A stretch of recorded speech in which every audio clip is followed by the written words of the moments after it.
je dois avouer que je viens d'une famille de la région de Québec, une famille catholique, une famille qui m'a enseigné la base. Et moi, je suis allé étudier à l'Université de Moncton au Nouveau-Brunswick par la suite.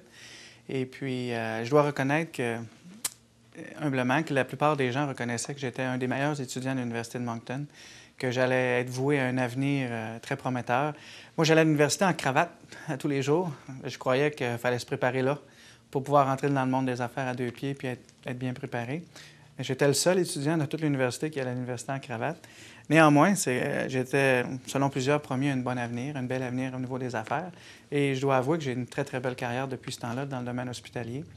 Et puis, ceux qui croient que venir au Seigneur, c'est parce qu'on a besoin d'une béquille, je peux vous dire une chose, vous vous trompez royalement, parce que moi, je n'avais pas besoin de béquille pour avancer dans la vie.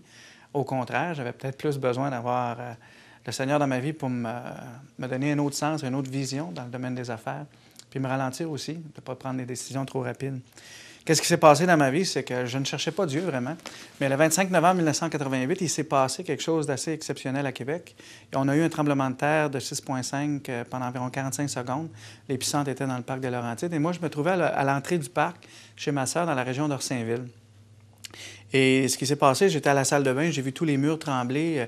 Et mon beau-frère, très taquin, je croyais que c'était lui qui faisait branler la porte de la salle de bain ou qui cognait dans la porte de la salle de bain, qui faisait un vacarme. Et j'ai crié « Bertrand, arrête, arrête! » Et tout à coup, j'ai entendu la vaisselle tomber, ma sœur crier. Et en une fraction de seconde, ma vie a changé. Il s'est passé quelque chose, j'ai été pris d'angoisse. Et physiquement, je n'ai pas failli mourir.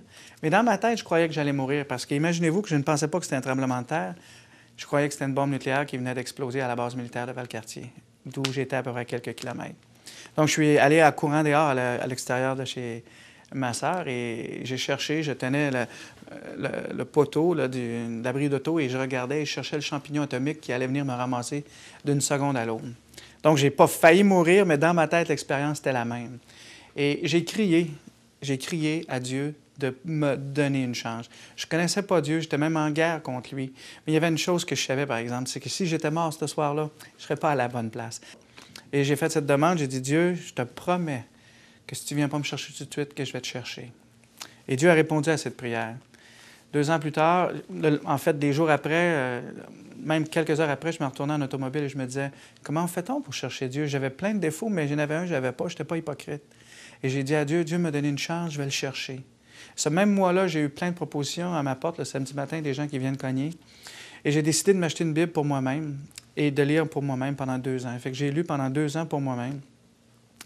Et finalement, j'ai découvert l'Évangile. Et après ça, le Seigneur a permis que je rencontre d'autres chrétiens. J'ai découvert l'Évangile, j'ai découvert que je n'avais rien à faire pour mériter la vie éternelle. Que mon âme, ça ne donnait absolument rien de courir après toutes les richesses de la terre si je perdais mon âme. Et c'est vraiment en lisant la Bible que j'ai découvert que j'allais perdre mon âme si je continuais dans le même chemin.